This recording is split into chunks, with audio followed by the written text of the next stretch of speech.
다 같이 지극히 높은 곳에서는 하나님께 영광이요 땅에서는 하나님이 기뻐하신 사람들 중에 평화로다 하니라. 아멘. 오늘 예수님의 나심에 대해서 보고하고 있습니다. 정말 이 예수님이 누구십니까? 천지의 주인입니다. 예, 우주의 주관자입니다. 참 놀라운 것은요, 이 천지의 주인, 우주의 주관자가 이 땅에 오심, 또 이 땅에서 살아가신 것, 그리고 또 죽으심을 보면은 참 아이러니라는 것입니다. 어떻게 그 지위와 신분에 전혀 맞지 않는 이 땅에 오심, 또 살아가심, 죽으심, 그것을 보면은 너무나 이 아이러니예요. 그래서 세상 사람들은 결코 이 사건이 무엇을 의미하는지 알 수가 없다는 것입니다. 왜요? 겉으로 드러난 것만 본다면은 도저히 천지를 지으신 하나님 아버지, 그분의 독생자 예수 그리스도, 바로 그분이 이 땅에 오셨다고는 도무지 생각을 못할 것이기 때문입니다. 오늘 본문에 보시면요, 그 지역의 목자들이 밤에 밖에서 자고 있었어요. 양떼를 먹이다가 거기에서 노숙을 하고 있었습니다. 마치 청와대와 광야교회에서 노숙하는 분들과 같이 노숙을 하고 있었어요. 그때 어떤 일이 일어났습니까? 여기 보면은 이 9절, 주의 사자가 곁에 쓰고 주의 영광이 그들을 두루 비추매 크게 무서워하는지라. 정말 무서워할 일이 생겼습니다. 주의 사자, 천사가 이 누워서 자려고 하는 사람들 주위에 섰습니다. 옆에 섰습니다. 그런데 하늘의 영광, 그러니까 빛이겠죠. 빛이 그를 둘러쌌는데 이 사람들이 떨어졌습니다. 도대체 이게 무슨 일인가? 예, 그때 10절에 천사가 이르되 무서워하지 말라. 보라, 내가 온 백성에게 미칠 큰 기쁨의 좋은 소식을 너희에게 전하노라. 오늘 다윗의 동네에 너희를 위하여 구주가 나셨으니 곧 그리스도 주시니라. 너희가 가서 강보에 사여 구유에 뉘어 있는 아기를 보리니 이것이 너희에게 표적이니라 하시더니, 지금 이 하나님의 아들 예수 그리스도의 나심을 듣는 사람들이 누구예요? 목자들입니다. 밤에 밖에서 자던 목자들. 이들의 그 당시 사회적 지위는 어땠습니까? 낮았습니다. 뱃사람들이나 목자들이나 말하자면은요, 이 바닥층에 있던 사람들입니다. 다 대부분 사람들이 그런 사람이었지만 대부분 가장 낮은 신분을 유지하던 그런 사람들이에요. 그런데 정말 왕가에 나타나지 않고 귀족들에게 알려주지 않고 제사장들이나 바리새인 서기관들 고위직들한테 알려주지 않고 그냥 평범한, 무시해도 전혀 이상할 것 없는 그런 사람들한테 알려주는 거예요. 그런데 한번 생각해 보십시오. 이 사람들이 어디가 떠든다고 해가지고 이 사람들 말 들어줄까요? 야, 너는 성경도 모르면서 그런 말 하지 마라. 너는 글도 모르는 사람이 그런 말 하지 마라. 이렇게 무시를 당했을 겁니다. 그런데 하나님은 그런 사람들에게 천사들을 보내셔서 하나님의 놀라운 예수 그리스도의 나심을 계시하는 거예요. 정말 아이러니죠. 왜 귀하고 높고 크고 잘난 사람들한테 나타나지 않고 이렇게 보잘것없고 그들이 아무리 주장해도 믿어줄 사람들도 별로 없는 그들한테 나타났을까요? 그뿐입니까? 여기 강보에 샀어. 여기 보면요, 이 표적인데 표적이 뭡니까? 강보의 사이에 구유에 누워 있는 아기를 보리니. 한번 생각해 보십시오. 이 말도 정말 참 이해하기 힘듭니다. 지금 예수 그리스도, 구약의 유대인들이 그렇게 바라던 예수 그리스도가 오시는데, 메시아가 오시는데 어디 있다고요? 마구간에 강보에 사여가지고 구유에 누워 있다는 겁니다. 이걸 누구한테 말해 보십시오. 그러면 웃지요. 정신 나간 소리 하지 마라. 미친 소리 하지 마라. 딱 그 소리 듣기 좋습니다. 그런 상황이 지금 벌어졌다는 거예요. 그런데 이들은 실제로 갑니다. 가서 그 아이를 보고 천사들에게 들었던 이야기를 전가하고 돌아갑니다. 그 이야기가 뒤에 나오잖아요. 그런데 이때 한번 13절 보십시오. 호련히 수많은 천군이 그 천사들과 함께 하나님을 찬송하여 이르되 지극히 높은 곳에서는 하나님께 영광이요 하나님이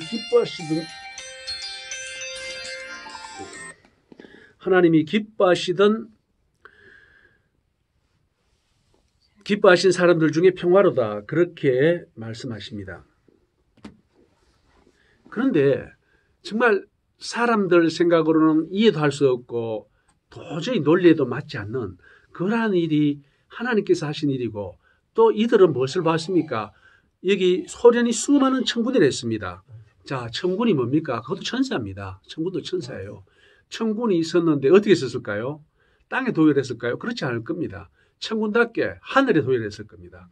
그 주위를 어마어마한 숫자의 천군이 도열해서 정말 이렇게 하나님을 찬양을 하고 있는 모습을 그들은 봤습니다. 아마 이 사람들은 그 아이를 나중에도 따라다녔을 거예요. 어디에 있을까 관심을 두고 그 예수님이 자랐을 때 아마 믿지 않았나 이렇게 생각을 해보는데 왜냐하면은 너무나 그들 살아오면서 이러한 경험은 없었기 때문에 너무나 획기적인 인생을 근본적으로 바꿀 이런 경험을 했기 때문에 그렇습니다. 자, 여기에서 보시듯이 오늘 한번 생각해 보십시오. 오늘 우리가 조금 전에도 그런 이야기를 나누었지만 오늘 누가 나섭니까? 정말 광화문 이승만 광장에 나가는 목사들, 많은 목사님들이 어떤 목사님들입니까? 이 원로 목사님들, 할아버지 목사님들, 또 할머니, 할아버지들, 이 최근에는 좀 젊은 사람도 나오지만 그런 분들이 주축이 이렇습니다. 그리고 우리 교회만 하더라도요, 정말 서울에서 크고 훌륭한 교회, 이제 그건 훌륭한 교회 아닙니다. 큰 교회일 뿐입니다. 그런 교회에 누가 나옵니까? 성도들은 나오지만 목사들은 무엇이 두려운지 공식적으로 지지선언도 못하고, 또는 공식적으로 문재인 정부 문제 많다, 이렇게 하면 안 된다, 우리 기독교 신앙의 자유와 배치된다, 이런 말을 왜 말 못합니까? 이게 바로 오늘날 현실이고, 이 현실은 예수님이 이 땅에 오실 때도 동일했다는 겁니다. 그래서 예를 들어서 한번 보십시오. 그 당시 왕에게, 제사장에게 말하면 어떤 일이 날까요? 바로 왕에게 보고됩니다. 왕은 어떻게 할까요? 군대를 보내서 죽이려고 따라올 겁니다. 그런 일이 나타난 거예요. 오늘날도 마찬가지로 이 왕의 군대들은 어떻게 해서든지 하나님의 선지자들을 잡아 죽이고 하나님의 백성들의 그 권세를 꺾으려고 발악을 하고 있는 것이 똑같습니다. 그때나 지금이나 똑같다는 거예요. 언제까지 똑같을까요? 우리 주 예수 그리스도 다시 오실 때까지 똑같습니다. 그런데 분명한 것은 뭡니까? 정말 하나님의 사랑을 받고 하나님의 인정을 받고 하나님으로부터 하나님께서 기뻐하시는 그분의 백성은 누구냐라는 것입니다. 예수님께서 많은 사람들에게 말씀을 전가할 때 가족이 왔어요. 어머니하고 동생들이 왔어요. 그래서 사람들이 그럽니다. 우리 아들 만나러 왔다. 우리 형님 만나러 왔다니까. 그러니까 저기 선생님, 어머니하고 동생들 왔습니다 하니까 누가 내 어머니고 누가 내 동생이냐. 하나님의 뜻대로 행하는 사람이 바로 내 형제고 자매고 어머니다. 그렇게 이야기를 하십니다. 바로 너무나도 단순합니다. 딴 거 없습니다. 그런데 참 놀랍게도 잘나고 뛰어난 사람들, 세상이 훌륭하다고 하는 사람들은요, 하나님의 뜻대로 행하기를 싫어합니다. 그래서 우리가 보기에 어떻습니까? 갈릴리 그 고기잡이들, 무지랭이들, 그 사도행전에 보면 분명히 말하지 않습니까? 어떻게 저 사람이 저렇게 지혜로운 말을 할 수 있나? 저 사람들 배운 게 없는 사람들인데 알아요. 그 당시 사람들 다 알아요. 왜 그랬겠습니까? 온전히 하나님만 믿고 의지하고 순종할 사람을 하나님이 찾는 거지, 많이 배우고 똑똑하고 잘난 사람을 찾는 게 아니라는 겁니다. 그것이 초림 때나 재림을 앞둔 지금이나 동일하게 역사하고 있다는 것입니다. 아까 우리 목사님께서 꿈 얘기도 하셨는데 그래요. 바로 이 마지막 때를 여실하게 보여주는 계시적인 꿈이라고 저는 생각합니다. 그렇습니다. 그러면은 우리는 이제 정말 어떤 마음 자세로 예수 그리스도의 오심을 통하여 오늘날 살아가야 됩니까? 바로 우리 가진 것 없고 자랑할 것 없는 비록 우리 뭐 교회도 그저 그렇고 또는 교회 가서 말해봐도 들어주는 목사님도 없고 하지만 분명한 것은 옛날에도 그랬다는 것입니다. 정말 우리가 지금 나서서 하고 있는 일은요, 중요하면서 긴급한 일입니다. 사람은요, 상식적으로 중요하고 긴급한 일을 먼저 하게 돼 있습니다.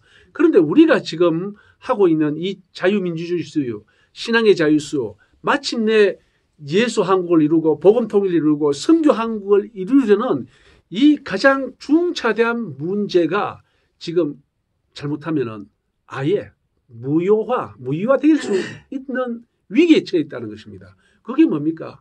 지금 정부에서 끊임없이 시도하려고 있는 이 반기독교 입법들입니다. 정책들입니다. 국가인권기본교회 거기 보면 반기독교적인 내용들이 굉장히 많습니다. 또 지금 계속해서 입법을 시도하고 있는 차별금지법이라든가 혐오표현 규제법 이런 게 만약에 입법화되면은 기독교는요 유럽꼴로 합니다. 우리 대한민국 기독교는.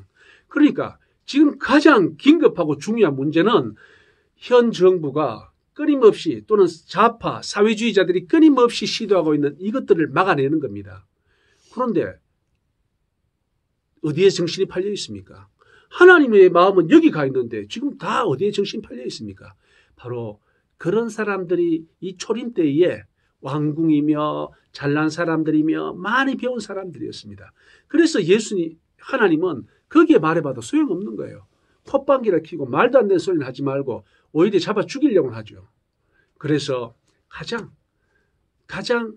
밑바닥에 있는 인정받지 못하고 자랑할 것 없는 이 사람들을 찾아가고 예수님이 갈릴리에 사시면서 갈릴리 바닷가 뱃사람들을 불러다 가지고 결국 세상을 변화시키는 놀라운 역사를 이뤄내신 것입니다. 아멘. 오늘날 동일하게 우리를 쓰십니다. 아멘. 여기 우리 나 집사님 자랑할 거 있습니까? 있다면 나이겠죠. 또 믿음이죠. 자랑할 거 없습니다. 바로 우리 집사님, 권사님 뭐 특별히 자랑할 거 있습니까? 없습니까? 바로 자랑할 것 없는 내세울 것 없는 우리를 사용하신다는 겁니다. 왜요? 우리야말로 뒤도 돌아보지 않고 주님 기뻐하시는 일이면 목숨까지 바칠 수 있기 때문입니다. 그런 사람들이 예수님 오실 때 사용받았던 갈릴리 뱃사람들이었고 그런 사람들이 오늘날 여기 있는 여러분들이라는 것입니다. 예수님 초림 때 일어났던 일들은 재림 때도 동일합니다. 이 이야기는요. 타락한 인간이 살아가는 이 세상에서는 어쩔 수 없습니다. 이제 하지만 멀지 않았습니다. 우리 주 예수 그리스도 다시 오시면 이 모든 것은 회복되고 사라질 것입니다. 그때를 위하여 참고 인내하며 기도하며 싸워나가는 우리 하나님의 자녀, 특별히 사랑받는 자녀 다 되기를 예수님의 이름으로 축원드립니다. 아멘. 할렐루야. 아버지 하나님 감사합니다. 전능하신 아버지 하나님을 찬양합니다. 예수님께서 이 땅에 오실 때 하늘을 이 우주를 이주의 주인이 오실 때 알아보는 사람은 그냥 가장 낮고 낮은 사람들 뿐이었습니다. 그렇습니다. 다시 오실 날을 앞둔 지금도 마찬가지입니다. 참으로 잘난 목사, 큰 교회 담임하는 목사들은 이런 방구도 하지 않으며 오히려 이 중차대한 일에 반대를 하고 있거나 아니면은 무관심하고 있습니다. 아버지 하나님 그렇습니다. 그래야 저희들 같이 보잘것없는 작은 돌들 같은 저희들을 들어 사용하십니다. 아버지 하나님 참으로 주님 부르심에 응답하는 저희들 될 수 있도록 은혜 위에 은혜를 더해 주시옵소서. 더욱더 충성하고 헌신할 수 있는 저희들이 다 될 수 있도록 복 위에 복을 더하여 주시옵소서. 그래야 주님 다시 오시는 날 참으로 착하고 충성된 종이라고 칭찬받는 저희 모두가 되게 하여 주시옵소서. 예수 그리스도 이름 받들어 기도드리옵나이다. 아멘.